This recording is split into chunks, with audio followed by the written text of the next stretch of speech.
What's up, YouTube? All right, today I'm going to be teaching you guys how to find like custom spring rates for your coilovers, your suspension setup, um, and also as I do it, I'm going to show you some Honda cult behavior that I kind of noticed that's in the Honda crowd or the Honda scene, or basically just like if you go online. You might have noticed how you get like harassed for asking questions, or you have like a base model and just everybody makes fun of you instead of actually helping you, and they all act like a bunch of elitists. So me, I'm a person that just cares about facts. I don't care about your feelings. I don't care about if it makes me cool with you or if it makes me, cool, part of the Honda crowd, the Honda elite crowd. I'm not gonna sit here and bow down and beat around the bush. I'm just gonna I'm gonna state the facts, the information, and if you don't like it, that's great. If I'm wrong, feel free to prove me wrong. I'll change what I'm saying, and I will go with what you just proved was correct. That's how I operate. It's that simple. But you got guys that will pretty much stand up for the wrong people just because they got a name to themselves in the Honda crowd. One I'm going to demonstrate today is from Humble Tuning up in Oklahoma. I'm in Texas. So these guys are in Oklahoma. They're known for, outstanding tuning guys. They're outstanding at tuning. They tune stock K-series engines to handle, a good amount of boost. And they're pushing like 600s on wheel on stock K-series. And they're running pretty good times in the quarter mile. I respect all that. But, just because you got like a title, you got respect in the Honda game, or doesn't mean that you know everything. And you should always be humble. Just because you don't know who this guy is, you don't know what he knows. You need to go by what people demonstrate, like the knowledge that they demonstrate, not because, I've never seen this guy before and he's talking to my friends the wrong way. And I'm pretty sure that's probably what happened. I said something towards one of his buddies. Buddy said something probably to him, and he felt the need to come, strut his stuff. I'm Big Giant Kenny. I'm gonna come in this, and everybody's gonna believe what I say because I'm Kenny from Humble Tuning. Well, I'm sorry, but that ain't gonna work with me, and you guys are gonna see why. So, to start finding the custom rates that are best for you, you're going to need to know how much the car weighs. You're going to need to know the weight distribution of the car. You're going to need to know the motion ratios. Motion ratios are important, and this is actually kind of the argument that I had with Kenny from Humble Tuning. So I'll post the pictures of what was stated about motion ratios.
As you saw from the pictures, you've seen what I said and you've seen what he said.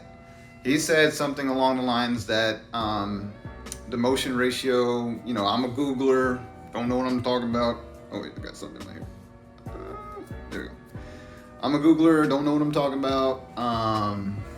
Motion ratios are the spring displacement and the wheel displacement. In order to change it, all you got to do is change the spring rate and you have to change the spring length. Wrong. I said it has to do with changing the length of the control arms and where the control arms connect. And now we're going to look at the formula on how you determine a motion ratio, and we're going to see whose answer was closest to being true. All right, so at the top here, I put what the internet says the motion ratio is for the front and the motion ratio for the rear. I don't know if you guys can see it, 0.909 inches, rear 0.588 inches. So, that's what I told Kenny. I told him these numbers. He said, well, if your suspension's aftermarket, then it's no longer these numbers. And I told him it doesn't matter if your coilovers are aftermarket. He's like, well, you don't know what you said, and you just looked up a random word, and you don't know what it actually means. And you don't know your motion ratios of your stock vehicle, so blah, blah, blah, blah, blah. All right. This is where I had to start getting technical on them like I always do. So, to get the motion ratio MR equals D, I think it's D1 over D2. That might be flipped. We'll see in a second. So, basically, you have let's say a control arm here. Here's the chassis where it makes a connection, and then you have the ball joint, whatever, and then you have the wheel right here. So let's say our spring connects about right here. And I'm a bad drawer, I know. So there's my spring or whatever. So D1 is going to be from this connection point, D1. And then D2 is going to be from this connection point to the ball joint. So here, D2.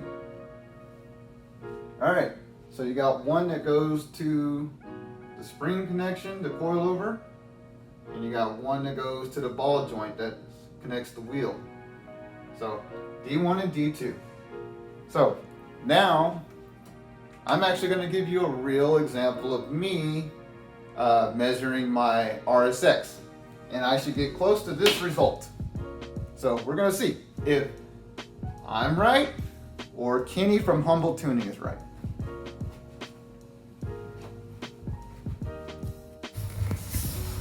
All right, calculating motion ratio. We want to start right here to this lower control arm connection point. So we're going to label this D1. So the measurement from here to where my damper makes a connection, which is about right here, that's where we're going to measure D1. Let's see what we got for results.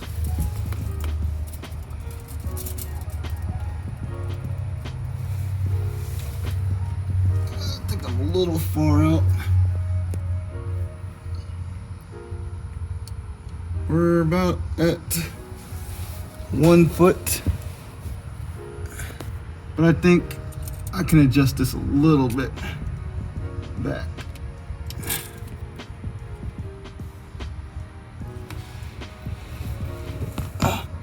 I had to guess,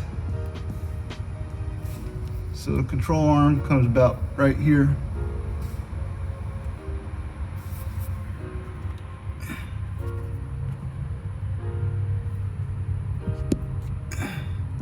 Makes a connection, so about right here. So about, where are we at? Pretty much about 11, almost 11 inches, give or take. All right, so that's D1.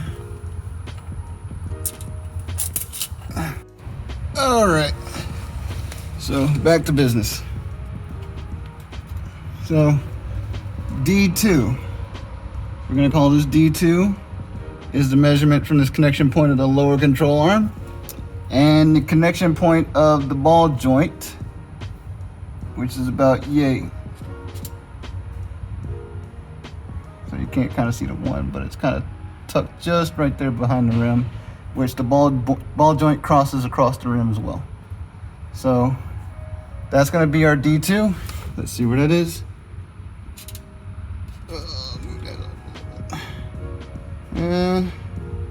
Pretty much kind of 19 inches. All right. And while we're on the topic of suspension, I think I've probably already talked about this in my other vehicle, but notice how my control arm kind of angles slightly down. That's not so much a good thing because the roll center is basically this control arm. If you draw an imaginary arm or imaginary line, it starts to direct behind, below ground.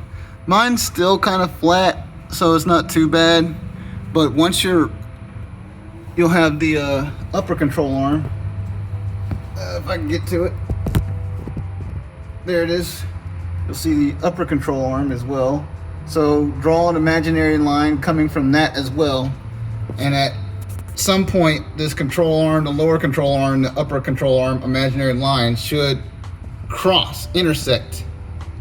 And that point of intersection is actually the roll center. So just think, if this was angled down and this one angled down, they would intersect below ground. And that means your roll center is below ground. That's not a good thing. You kind of want your roll center to be above ground. So just be aware of that when you're setting up. So rule of thumb, basically shorten out what I just said. Make sure your control arms don't angle down like this from the chassis. They should either be straight or they should do this way, because if it goes this way, then it will intersect up above ground at some point. So I don't know if you saw that, but yeah, from the wheel, it should go up this way so it intersects above ground instead of going that way, intersecting below ground. So we got 19 we got 19 for D2 and we got 11 inches for D1. So now we're gonna calculate that and we're gonna find our motion ratio.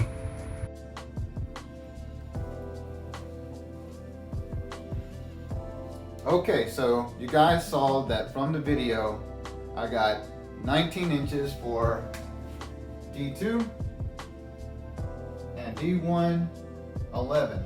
So what do we got here? There's a formula. We got 11 divided by, that's a horrible 9, hold on. There, 19. So 11 inches and 19 inches. So what do we do? Divide it. If you pull out your calculators, you'll get 0.578 inches. Now, if I had to look at this number and I had to look at this number, I did the rear because the McPherson strut, since the strut is an actual control arm, there's a little bit more I had to do with my ruler, and there's a little bit more formula I had to put into it. So I just did the rear because it's a simple construction that looks exactly like this. So that's why I just did the rear. I didn't do the front. But if you do the front, McPherson's typically are 0.909, or in some cases you have ones that are like 1.2. So yeah, you got 0.588 here, 0.578 here. Hell, if you round it, guess what you got? Actually, that'd be a 0.59, but if you round that, it'd be a 0.58. I'm pretty close. Of course, I'm using a tape measure. I'm not going by like, 11 point whatever or 19 point whatever, or else I'd probably be more on the dot. But if I was an inch off, it would change this number entirely. It would not even be close to 0.5. It'd be like a 0.6 or 0.4. So basically, my RSX, which does not have stock coilovers, it has piece of shit skunk tube bull crap that I'm about to take off. This is why I'm showing you how to calculate your own custom coilovers, because I'm actually about to do it. I've already done it, but I'm gonna teach you guys how to do it too, in case you want, to go to the next level and actually be able to calculate the spring rates that would be best for your car, based on its weight and whatnot, and weight distribution. So, 0.58, 0.58. Looks like I was right. My car suspension my motion ratio on my RSX did not change because I didn't put that. The previous owner put some crappy skunk tube coilovers, which lowers the car. My car is extremely low in my opinion. So the spring length has changed, and what else did you say? The spring rate has changed, of course, and the spring length has changed. I still got the same motion ratio that the internet tells me. So what does that say? That says Kenny from Humble Tuning doesn't know what he's talking about. Just like the rest of the cult followers on those Honda groups.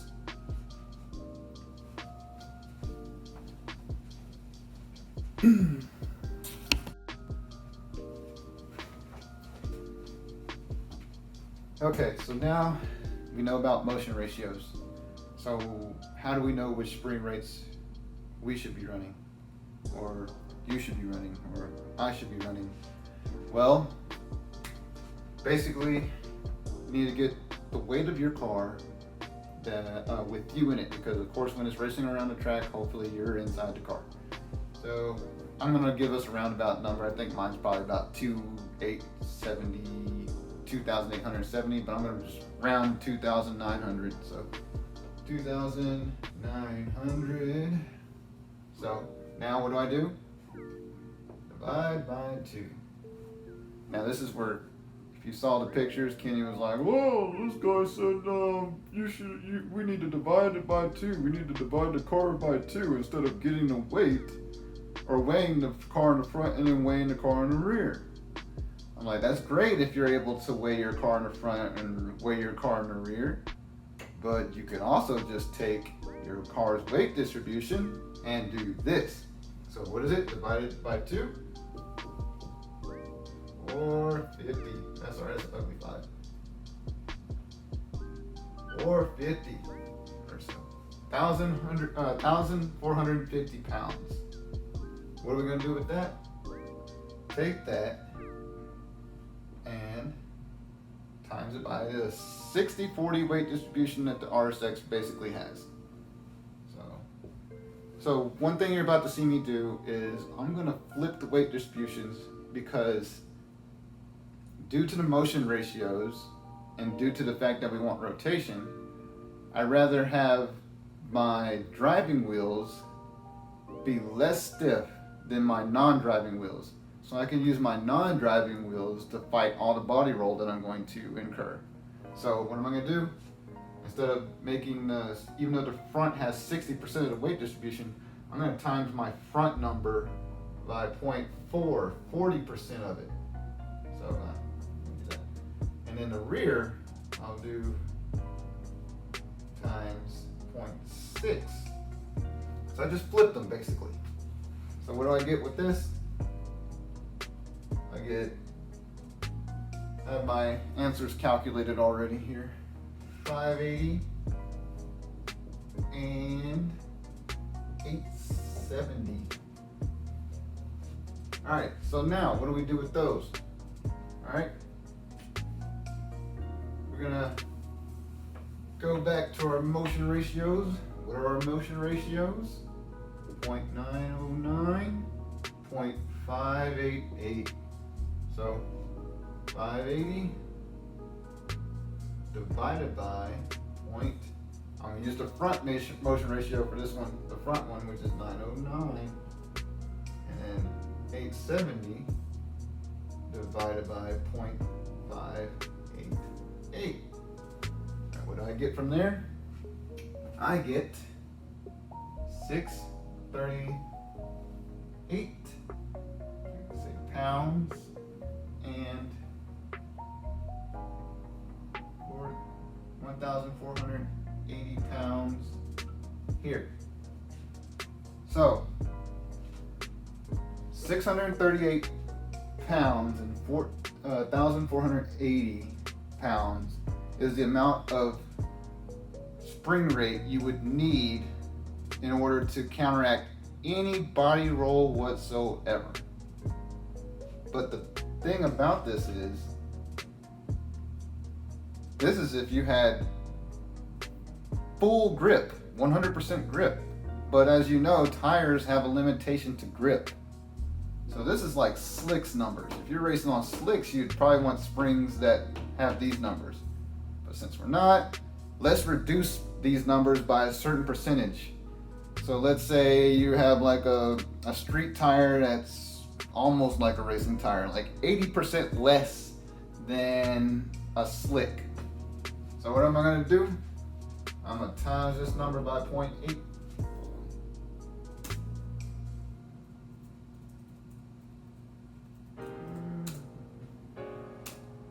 Ah, crap.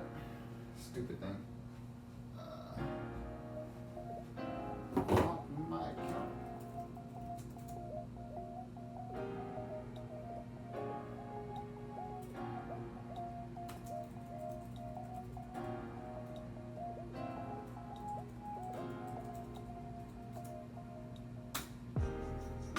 Lord.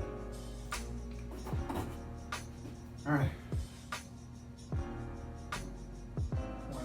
0.8. I guess I'll drop it about roundabout number since I don't have my calculator no more. I'm gonna have to use my brain. That'd be about I'll round it out, 550 pounds. And that'll bring that probably about, do that. So 550 pounds and 1,150 pounds for the rear. So these are the spring rates that I would run on kind of high performance street tires. Now, you might say, man, I daily my car, or man, I really don't want to run spring rates that are over 1,000 pounds. Well, that's what sway bars are for. That's why sway bars were invented. Just be aware that if you use really stiff sway bars, it can cause so let's say you're making a turn to the inside or turn to the left. So the left tire can end up lifting off the ground, causing you to only be using 3 tires to their fullest ability. So just be aware that that can cause lift on the inside of a corner when you're using really swift sway bars. So hopefully you guys taken something from this, and hopefully you guys can see that these guys that be online and criticizing people, talking bad about them because they have a base and when they just want some help and they want to know how to make their car better, they don't know as much as they think they know. And my dad always told me the quietest ones usually are the ones that can fight or know their stuff.